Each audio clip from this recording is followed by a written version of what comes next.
ఓం మహాగణాధిపతయే నమః. ఓం గురుభ్యో నమః. ఓం శ్రీమాత్రే నమః. అరుణాం కరుణాతరంగితాక్షీం ధృతపాశాంకుశపుష్పబాణచాపాం అనిమాదిభిరావృతాం మయూకైః అహమిత్యేవ విభావయే భవానీం. శ్రీమాత్రే నమః. ప్రేక్షకులకి ఆ లలితాంబిక అమ్మవారి యొక్క అనుగ్రహం పరిపూర్ణంగా కలగాలని మనస్ఫూర్తిగా కోరుకుంటూ మనం ఈరోజు గురువు యొక్క అతిచారం ఆల్రెడీ మనం 4 నెలల క్రితమే ఉగాది సమయంలోనే ఈ విశ్వవసునామ సంవత్సరంలో గురువు 3 రాశులు మారుతున్నాడు. అతిచారంలో అంటే ప్రతిసారి కూడా ఎలా ఉంటుందంటే ఒక రాశి మారుతాడు అంతే. కానీ ఈసారి ఏమవుతుంది, మనం ఏం చెప్పుకున్నాం, వృషభంలో ఉండే గురువు మిథునం నుంచి మళ్ళీ కర్కాటకంలోకి, మళ్ళీ కర్కాటకంలో వక్రించి మళ్ళీ మిథునంలోకి. ఈ సంచారం వల్ల గురువు ప్రజలకి కారకుడు కాబట్టి జీవకారకుడు అంటారు. ఈ జీవులు రకరకాల దేశాల నుంచి ఇంకో దేశాలకు వెళ్ళిపోవడము, లేకపోతే ఇండియాకి రావడము, లేకపోతే ఇండియా నుంచి వేరే వేరే దేశాలకు, అంటే ఈ మార్పులు అధికంగా జరుగుతాయి. ఎప్పుడూ జరగనంత విధంగా జరుగుతాయని మనం చెప్పుకున్నాం. అలాగే జరగనుంది కూడా. అయితే ఇక్కడ ఈ మరి 12 రాసుల వారికి ఈ గురువు ఏ ఏ సమయాల్లో ఎటువంటి మార్పులు చెందుతున్నాడు, తద్వారా వచ్చేటువంటి ఫలితాలు ఏమిటి అనేటువంటి విషయాలు చెప్తుంది నేనైనప్పటికీ కూడా చెప్పేసిన సాక్షాత్ లలిత అమ్మవారిగా భావిస్తూ ముందుగా డేట్లు తెలుసుకుందాం. ఇప్పుడు ఈ నెల అక్టోబర్ 18వ తేదీ 2025 నుంచి గురువు మిథునంలో ఉన్న గురువు కర్కాటకంలోకి వెళ్ళిపోతున్నాడు. మరియు అదేవిధంగా 12 నవంబర్ 2025కి వక్రిస్తాడు ఆయన. అంటే కర్కాటకంలోకి వెళ్ళినటువంటి గురువు 18వ తేదీ అక్టోబర్లో వెళ్ళిన గురువు అక్కడ మళ్ళీ రెట్రో అవుతాడు. రెట్రో అవడం అంటే ఆయన వెనక్కి వెళ్ళడం కాదు, ఈ యొక్క సోలార్ సిస్టంలో ఏదైతుందో ఈ తిరిగేటువంటి క్రమం మనకు అలా అనిపిస్తుంది. దాని ఫలితాలు కూడా ఖచ్చితంగా వస్తాయి. అలాగే మరలా ఈ రిట్రో అవుతూ అవుతూ వెనక్కి వెళ్ళిపోతాడు. ఎప్పుడు మిథునంలోకి ఎప్పుడు మళ్ళీ చేరుకుంటాడు వెనక్కి వెళ్తూ అంటే 5/12/2025, అంటే 5 డిసెంబర్ 2025 రోజుకి మిథునంలోకి వెళ్ళిపోతాడు. మిథునంలోకి వెళ్ళి అక్కడ కూడా వక్రగతి ప్రయాణం జరుగుతూనే ఉంటుంది.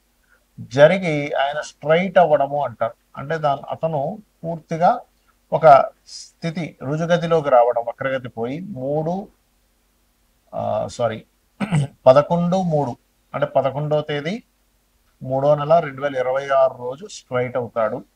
మరియు అదేవిధంగా 2వ తేదీ 6వ నెల 2026కి మరలా అగైన్ మిథునంలో స్ట్రైట్ అయి సంచరిస్తున్నటువంటి బుధుడు కర్కాటకంలోకి వస్తాడు. ఈ యొక్క గ్రహస్థితిని అనుసరించి ద్వాదశ లగ్నముల వారికి, లగ్నం తెలియని వారు రాసుల వారికి ఎటువంటి ఫలితాలు జరగనున్నాయి, ఏ విషయాల పట్ల జాగ్రత్త వహించాలి అనేటువంటి అంశాలు మనం ఇప్పుడు తెలుసుకుందాం. కుంభం వారికి ప్రస్తుతం గురువు పంచమ స్థానంలో ఉన్నాడు. ధనాధిపతి పంచమంలో ఉండడం వల్ల పిల్లల్ని సెటిల్ చేసుకోవడానికి, సంతాన సంబంధించిన విషయాలకి, అలాగే దూర ప్రాంతాలకు వెళ్ళి చదువుకోవడం చాలా అనుకూలంగా ఉన్నాడు. వ్యాపార అభివృద్ధి కూడా బాగున్నాడు చెప్పాలంటే కుంభం వారికి. ఎందుకంటే మనకి మిథున రాశి అనేటువంటి వ్యాపార స్థానం కాబట్టి. అయితే ఈ కుంభం వారికి 5లో ఉండేటువంటి గురువు 6వ స్థానంలోకి వెళ్ళిపోతున్నాడు. అయ్యో షట్ స్థానంలో గురువు కదా అని భయపడాల్సిన పని లేదు. 6లో ఉండే గురువు ఎప్పుడు కూడా తన స్థానాన్ని యాక్టివ్ చేస్తాడు. కాబట్టి ఈ కుంభలగ్నానికి పాపి కాబట్టి కొంత స్ట్రెస్ఫుల్ గా యాక్టివ్ చేస్తాడు. కాకపోతే ఉచ్చ స్థానంలో ఉన్నాడు కాబట్టి తన పాజిటివ్నెస్ పెరిగింది. ఇక్కడ మనం ఏంటంటే ఎప్పుడు కూడా ఒక ప్లానెట్ ఎలా ఉంది, దాని కండిషన్ ఏంటో తెలుసుకోగలగాలి. ఇక్కడ మీరు కనుక గమనించినట్లయితే ఈ 18వ తేదీకి మారిపోతున్నాడు అంటే 6వ స్థానంలో. 18 అక్టోబర్ 2025కి మారిపోయి 12 నవంబర్ 2025 వరకు అక్కడే ఉంటాడు. మరి 12 నవంబర్ 25కి ఏమవుతాడు, అక్కడే ఉందంటే వక్రిస్తాడు అంతే. కాబట్టి ఫైనాన్షియల్ గ్రోత్ పెంచుతాడు. ఇప్పుడున్న సిచ్యువేషన్లో అయినా రేపొద్దున 6లోకి వెళ్ళినా ఫైనాన్షియల్ గ్రోత్ బాగుంది చెప్పాలంటే, దానికి ఏమి ఇబ్బంది లేదు. కాబట్టి ఇక్కడ ఏంటి, ఈయన వక్రించడం మొదలుపెట్టి 12 నవంబర్ 2026 నుంచి వక్రించుకుంటూ 5 డిసెంబర్ 2026కి మరలా మిథునంలోకి రావడం, మరలా ఆ వక్రగతిలోనే మీకు దాదాపుగా ఈ వక్రగతిలోనే మీకు 11/3/2026 వరకు ఉండడం, అక్కడ స్ట్రైట్ అయిపోయినటువంటి ఆ వక్రగతి మరలా మీకు నెక్స్ట్ ఇయర్ వచ్చే సంవత్సరం 2/6/2026కి ఇక్కడికి వస్తున్నాడు, కర్కాటకంలోకి వస్తున్నాడు. కాబట్టి ఇక్కడ ఏంటంటే ఫైనాన్షియల్గా అయితే మీకు మిథునంలో ఉన్నా కర్కాటకంలో ఉన్న ఏ ఇబ్బంది లేదు. అంటే ఇక్కడ నుంచి 1 సంవత్సరంన్నర వరకు ఫైనాన్షియల్గా చాలా బాగుంటుంది కుంభం వారికి. అయితే ఈ వక్రించినప్పుడు ఏమవుతుంది, కర్కాటకంలోకి వచ్చినప్పుడేమో మీకు పర్టికులర్గా అక్కడ ఉండేటువంటి గురువు ఉద్యోగ యోగాలను ఇస్తాడండి. ఆ 24 రోజులు మీరు కనుక ఏదైనా ఉద్యోగం కోసం చేసే ప్రయత్నం సఫలీకృతం అవుతుంది. మరలా నెక్స్ట్ ఇయర్ 6th మంత్ 2వ తేదీ నుంచి కూడా బాగా సఫలీకృతం అవుతాయి, ధనపరంగా బాగుంటుంది. కానీ ఎప్పుడైతే మీకు మిథునంలో ఉంటాడో, ఇప్పుడు మిథునంలో ఉండి 12వ తేదీ ముందుకు వెళ్ళిపోయి మళ్ళీ వెనక్కి వస్తున్నాడని చెప్పాము. ఏది నెక్స్ట్ మంత్ 11 12 నవంబర్ 2026 నుంచి మళ్ళీ వెనక్కి వచ్చినప్పుడు ఏంటంటే ఇక్కడ వ్యాపార సంబంధించిన విషయంలో చక్కటి యోగాల్ని ఇస్తున్నాడు. మరియు ఉపనయనాది సంస్కారాలకు కూడా బాగుంటుంది. ఎందుకంటే పంచమ స్థానంలో గురువు ఉన్నందుకు, లేదా కర్కాటకంలో వక్రించినప్పటికీ కూడా నెక్స్ట్ ఇయర్ అంటే దాదాపుగా నెక్స్ట్ మంత్ 12వ తేదీ నుంచి మళ్ళీ నెక్స్ట్ ఇయర్ 6వ నెల వరకు ఉపనయనాది సంస్కారాలకు బాగుంది కుంభం వారికి. గురుబలం విషయంలో చాలా మందికి ఒక క్లారిటీ ఇవ్వాలనుకుంటున్నాను ఈ వీడియో ద్వారా. ఏమిటది అంటే, గురువు 2 విధాలుగా పనిచేస్తుంటాడు. ఏమిటది అంటే, ఒకటి గురువర్గ లగ్నాల వారికి ఇచ్చే ఫలితాలు వేరుగాను, శనివర్గ లగ్నాల వారికి ఇచ్చేటువంటి ఫలితాలు వేరుగాను కొంచెం జరుగుతాయి. ఎందుకంటే గురువర్గ లగ్నానికి గురువు శుభుడు. ఏమిటి ఆ లగ్నాలు అంటే మేషము, కర్కాటకము, సింహము, వృశ్చికము, ధనుర్మీన లగ్నాలు గురువర్గ లగ్నాలుగా చెప్తూ ఉంటారు. శనివర్గ లగ్నాలు వృషభ, మిథున, కన్య, తుల, మకర, కుంభాలు శనివర్గ లగ్నాలుగా చెప్తూ ఉంటారు. మరి ఈ 2 లగ్నాలకి గురువు మరి వాళ్ళకి ఖచ్చితంగా బ్యాక్ చేస్తాడా? శనివర్గ లగ్నాలకి గురువర్గ లగ్నాలకి మాత్రమే పూర్తిగా మంచి ఫలితాలు ఇస్తాడు అంటే, ఇక్కడ డిపెండ్ ఆన్ వాళ్ళ పర్సనల్ చార్ట్ లో గురువు ఉండేటువంటి స్థితి. అంటే పాపకత్తిరిలో లేకుండా శుభకత్తిరిలో ఉంటే శనివర్గ లగ్నాన్ని కూడా మంచి చేస్తాడు, చేయడం కాదు.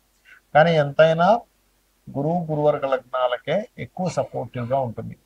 కానీ జనరల్ గా గురుగ్రహానికి జనరల్ గా ఒక ఇది ఉంటుంది. ఎలాగా అంటే, తను సహజంగానే శుభగ్రహము, సహజ శుభగ్రహాలు అంటారు.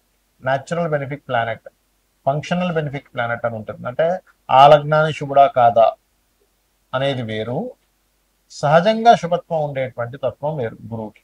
కాబట్టి ఇక్కడ ఏంటంటే గురుబలం అనేటువంటిది ఎంతసేపు మనం కోణ స్థానాల్లో ఉంటేనే గురుబలం అనుకుంటాం, అలా కాదు. అంటే 5, 9లో ఉంటేనే లగ్నాన్ని చూస్తున్నప్పుడు గురుబలం అండి. భావాన్ని బట్టి మీరు ఏ భావం గురించి ప్రయత్నం చేస్తున్నారో ఆ భావ సంబంధంగా గురుబలం అనేటువంటిది ఖచ్చితంగా మారిపోతూ ఉంటుంది. అంటే ఉదాహరణకి లగ్నంలో ఉన్నాడు, అప్పుడు సప్తమాన్ని చూస్తాడు. సప్తమాన్ని, పంచమాన్ని, భాగ్యాన్ని చూస్తున్నాడు అనుకోండి. గోచారంలో మీకు లగ్నంలోకి వచ్చాడు, లేకపోతే చంద్రరాశిలోకి వచ్చాడు. అప్పుడేంటి, సంతానానికి, వివాహం అవ్వడానికి, ఉపనయనాది సంస్కారాలు చేయడానికి, హైయర్ ఎడ్యుకేషన్కి బాగుంటుంది. అదే ధనస్థానంలోకి వచ్చాడు అనుకుంటారు, రీసెర్చ్ రిలేటెడ్ వాటికి, అప్పు దొరకడానికి మరియు ఉద్యోగ సంబంధించిన విషయంలో అనుకూలత యోగిస్తాడు. 3వ స్థానంలో ఉన్నాడు, అప్పుడు కూడా ఉపనయనాది సంస్కారాలకి చాలా బాగుంటుంది, వివాహ సంబంధించిన విషయాలకి చాలా బాగుంటుంది అని చెప్పుకోవచ్చు.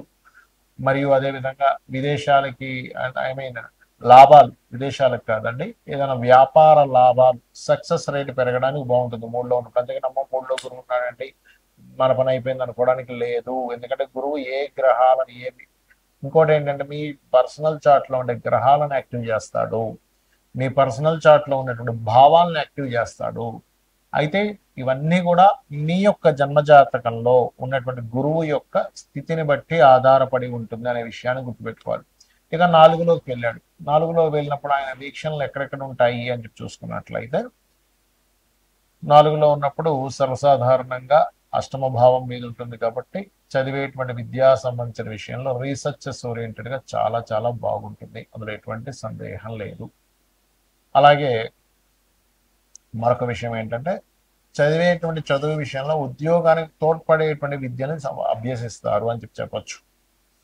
అదేవిధంగా ఈ 4లో ఉన్నప్పుడు విదేశాలకు అంటే విదేశాలకు వెళ్ళి అక్కడ చదువుకొని అక్కడ ఉద్యోగం చేయడానికి, అక్కడ రీసెర్చెస్ చేసి పిహెచ్డీస్ ఇవన్నీ చేయడానికి యోగిస్తాడని అర్థం అనమాట 4లో ఉంటాయి. ఇక 5వ స్థానంలో ఉన్నాడు, 5వ స్థానంలో కొంతవరకు ఆయన ఇచ్చేటువంటి రిజల్ట్స్ లో పంచమ గురువు సంతాన యోగాన్ని ఇస్తాడు, ఇవ్వడం కాదు. కానీ అతను దృష్టి బట్టి ఉంటుంది. ఇప్పుడు 5వ స్థానంలో ఉన్నాడు, 5వ స్థానం కూడా ఉపనయనానికి చాలా మంచిది. కొంతమంది ఏజ్లో చూడండి 5వ స్థానంలో గురువు వచ్చినప్పుడు చేస్తుంటారు. ఎందుకు? పంచమం మంత్రస్థానంలో గురువు ఉన్నాడు. 9వ స్థానం ఎందుకంటే తండ్రి అందించాలి ఆ యొక్క ఉపనయనాది సంస్కారాన్ని. అలాగే 5లో ఉన్నప్పుడు వ్యాపార అభివృద్ధిని, ఒక చక్కటి ఆలోచన ద్వారా వీళ్ళకి వ్యాపారం కలిసి రావడము, తండ్రి యొక్క వ్యాపారాల్లో వీళ్ళు కూడా ఎంటర్ అయ్యి చక్కగా కలిసి రావడం, ఇటువంటివి కూడా ఇస్తాడు. ఇక 6వ స్థానంలో ఉన్నప్పుడు పర్టికులర్ గా ధనయోగాన్ని, చాలా మంది 6లో గురువు అంటే అమ్మో షట్ స్థానంలో గురువు మాకేం యోగించదు అనుకుంటారు. కాదు, అక్కడ ఉండేటువంటి గురువు 2వ స్థానాన్ని, ధనస్థానాన్ని వీక్షిస్తాడు. మీ లగ్నానికి శుభుడై ఎక్కడా పాపకత్తిలో లేకపోతే చాలా చక్కగా ఉద్యోగ సంబంధించిన అంశాల్లో, ధన సంబంధించిన విషయంలో బాగుంటుంది. సప్తమ గురువు లగ్నాన్ని చూస్తున్నందుకు గురుబలము అంటే జీవుడి గురుబలం అంటే ఏం చేసినా సరే భగవంతుడు అనేటువంటి ఒక ఎనర్జీ మిమ్మల్ని కాపాడుతుంది అనేటువంటి భావనలో మీ యొక్క లైఫ్ అనేటువంటిది వెళ్తూ ఉంటుంది. అలాగే 7వ స్థానంలో ఉన్నప్పుడు కొన్ని అగ్రిమెంట్స్ రాసుకునేటప్పుడు విషయంలోని ఇటువంటి విషయాలు చాలా బాగుంటుంది. సక్సెస్ రేట్ కూడా పెరుగుతుంది, ఎందుకంటే 11వ స్థానాన్ని కూడా చూస్తాడు కాబట్టి. అంటే 3 లగ్నాన్ని, 3ని 11ని యాక్టివ్ చేస్తాడు కాబట్టి. ఇక అదేవిధంగా 8వ స్థానంలో ఉన్నప్పుడు కూడా విదేశాలకు వెళ్ళి చదువుకునేటువంటి అంశాల్లోని ఇట్లాంటి విషయాల్లో, అదేవిధంగా తాతగారు ఆస్తికి సంబంధించిన విషయంలో ఏదైనా చిన్న చిన్న డిస్ప్యూట్స్ ఉంటే క్లియర్ అవ్వడం జరుగుతుంది. 9లో కనుక ఉన్నట్లయితే ఇక్కడ కూడా గురుబలం, ఇది కూడా ఉపనయన సంస్కారాలకి చాలా మంచిది. ఏమైనా చిన్న చిన్న గొడవలు ఉంటే కూడా క్లియర్ చేసుకోవడానికి బాగుంటుంది. దశమ గురువు ఉద్యోగ అవకాశాలు ఇవ్వడానికి మనం ఏమి చదువుకుంటే మనం చక్కగా ఆ యొక్క విషయంలో బాగుంటుంది అనేటువంటిది దశమ స్థానంలో ఉండేటువంటి గురువు మీకు మంచి ఫలితాలను ఇస్తాడు. ఇక్కడ కూడా ఏంటంటే డైలీ లైఫ్లో కొన్ని అభివృద్ధికరమైనటువంటి విషయాలు, ఫైనాన్షియల్గా గ్రోత్ రావడము, రుణం లభించడం కూడా దశమ స్థానం నుండి గురువు ఇస్తాడు. ఇక 11వ స్థానంలో ఏకాదశంలో ఉండేటువంటి గురువు సంతాన యోగాన్ని ఇస్తాడు, అందులో ఎటువంటి సందేహము లేదు. అలాగే సంతాన యోగము మరియు ఏదైనా ఒక కొత్త ప్రయత్నం కొంత సునాయాసంగా ముందుకు వెళ్ళడము, మరియు వివాహ సంబంధించినటువంటి విషయాలు సెట్ అవ్వడం, అందులో ముఖ్యంగా ప్రేమించిన వారిని వివాహం చేసుకోవడానికి చేసేటువంటి ప్రయత్నాలు ఫలించడం చేస్తాడు 11లో కనుక గురువు ఉంటాడు. 12లో గురువు ఉన్నాడు ఉదాహరణ, అక్కడ ఏమిటంటే చేసేటువంటి విద్యా సంబంధించిన ప్రయత్నాలు సఫలీకృతం అవ్వడం. 12లో గురువు ఉన్నాడు కదా, భయపడాల్సిన పని లేదు. ప్రాపర్టీస్ కొంటారు, ఇన్వెస్ట్మెంట్స్ చేస్తారు, అక్కడ రీసెర్చెస్ కలిసి వస్తాయి, పిహెచ్డీస్ చేసేటువంటి యోగాన్ని ఇస్తాడు. రీసెర్చ్ ఓరియంటెడ్గా మీరు చేసే ప్రతిదీ కూడా సక్సెస్ అయ్యేలా చేస్తాడు అక్కడ. ఇక ఈ గురువు కనుక మీ జన్మజాతకంలో బలహీనంగా ఉన్నాడు అనుకోండి, మీ జన్మజాతకంలో, అప్పుడు దక్షిణామూర్తి స్తోత్ర పఠనం చేయండి, పసుపు వస్త్రాలు దానంగా ఇవ్వండి, పసుపు కుంకుమ గంధం లాంటి పదార్థాలని, మంగళకరమైన పదార్థాలని మీకు దగ్గరలో ఉండేటువంటి అమ్మవారి ఆలయము, శివాలయం ఎక్కడైనా తీసుకెళ్ళి సమర్పించండి. వాటిని దానము అన్నారు, సమర్పించడము అంటారు. అంటే అమ్మవారు మనతో చేయించుకుందనేటువంటి భావనతో చేయండి. గోసేవ చేయండి, గోవులకి అరటికాయలు తినిపించండి, అరటిపళ్ళు మరియు సీజన్ బట్టి మ్యాంగోస్ కనుక ఉన్నట్లయితే మ్యాంగోస్ కూడా దానంగా ఇవ్వడం చాలా చక్కటి ఫలితాలను ఇస్తుంది. శ్రీమాత్రే నమః.